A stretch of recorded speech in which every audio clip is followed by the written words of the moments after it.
I'm going to take you guys back, and what you see before you is a title, probably my favorite title of all time. Yes, I said it. This is my favorite game of all time, Guardian Heroes. For everything that they did with this title, for its day and age, it stands the test of time, at least for me in my opinion, as being one of the greatest games ever made.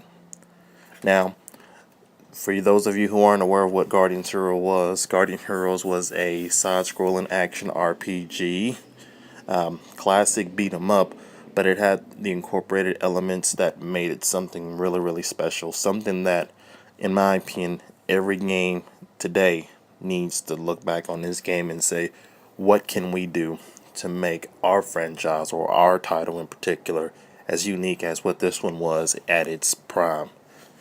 Keep in mind, this game was created in 1996 by a company named Treasure. I know, most of us think of Treasure now and we actually start to laugh. Treasure is merely a shadow of what it once was. But at this point, Treasure was making games in the sprite form in a way that was ideal for their style. And this is one of the treasures that they produced. A game that not only had multiplayer action RPG elements, different storylines, different endings. This game dared to do something that just wasn't really possible or being done at this point in time. I dare say there's not a game that anyone can think of in that time range of 1996 that can stand against this one as far as the depth that this game had. You know, I could probably dedicate an entire video to why this game is just freaking awesome. The game had special moves in it, and we're not talking about classic, you know, button mashing, A, B, B, B, B, B. No, no, no, no, no, no. Any of you guys who ever played Street Fighter knows you had Street Fighter D-pad motions and buttons with this game. There were so many elements, so much strategy, so much depth in this game. You had to select whether your Guardian was going to be in attack mode, protection mode, and all of those different things that you had to make the different changes to affected your gameplay. And you had to tailor fit it to your style. If you're an aggressive player, if you're a passive player, it gave you an endless amount of options. Guardian Heroes, not to mention the 3 different planes you could fight on, is just a phenomenal game. And I know you guys are going, what in the world is this guy just hyping up this title for? Because, for me, it's just that good.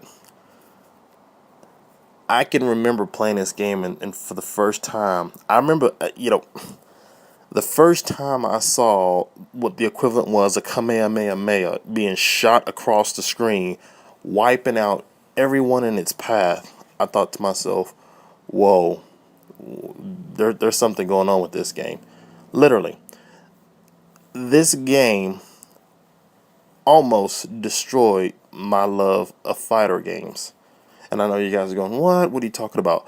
After I played this game, I thought nearly every fighting game that was ever created they were built just pure lazy compared to this game.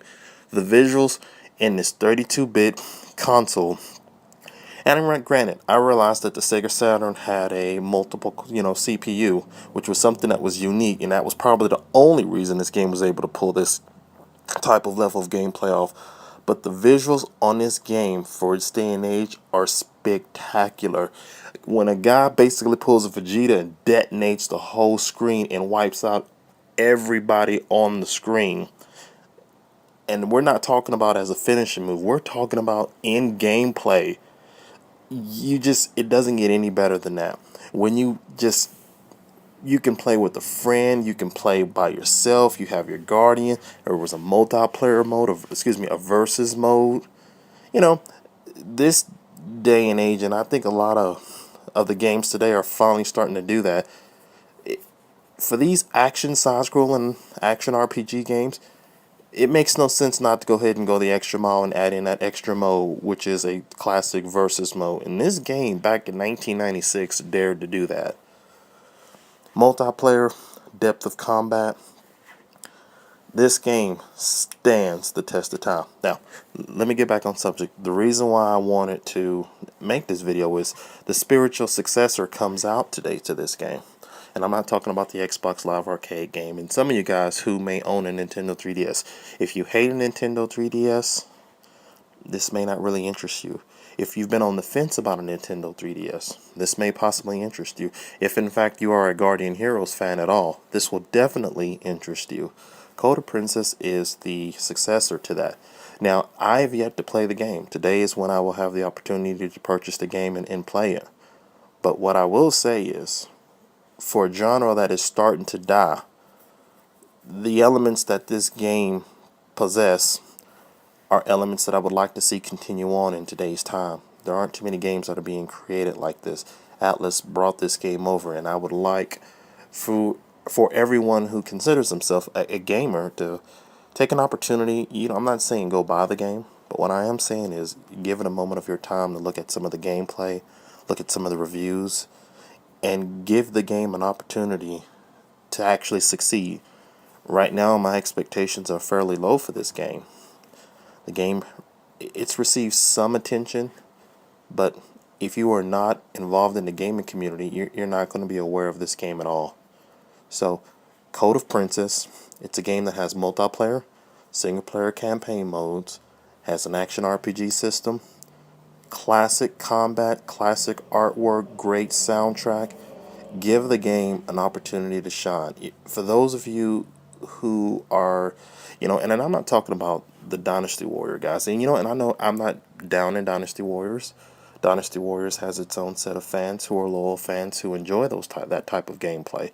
I'm not talking about those guys, but for those guys who actually want some experience of depth, and I know you're going, well, now you're talking, no. The way this game is designed, there will be an incredible amount of depth and replay value. The leveling system alone, the amount of quests that are available, it is not a typical button masher. And one thing that you will hear about, and I urge all of you guys to keep an open mind, a lot of times these guys, whenever they do the reviews for these games, they do the review based on playing it through the easy level, and then they have the nerve to complain about how easy and unchallenging the game is. Well, you went through the game in easy mode or normal mode. And when we all know this day and age that normal mode is not what it was, 10 years ago. It's been dumbed down quite a bit. So I urge you guys to look past reviews and look at the potential of the game as far as if someone indeed increases the difficulty with conjunction of the replay value, the multiplayer gameplay on it. This game, and I can't speak too highly of the game yet. I haven't played it. I actually plan to do a follow-up video once I finish playing the game, or at least give people some insight on the game. Hopefully the game will live up to my expectations of what Guardian Heroes was. And for you guys that are interested in Guardian Heroes, there is a current version that exists on the 360 in the Xbox Live, for you Xbox 360 guys out there. Games like this are fun, and they may not be your cup of tea, the action RPG side-scrolling games, but they're a dying genre, and as much as possible I'd like to support this genre. I am a fan of it. Maybe it's just because I grew up on it, and there's more to it than that, but we'll save that for another video sometime. But if you are indeed someone who loves great anime style based games with the quests and leveling systems, dynamic multiplayer, and just all around depth and quality, give this game a shot. You probably will not regret it.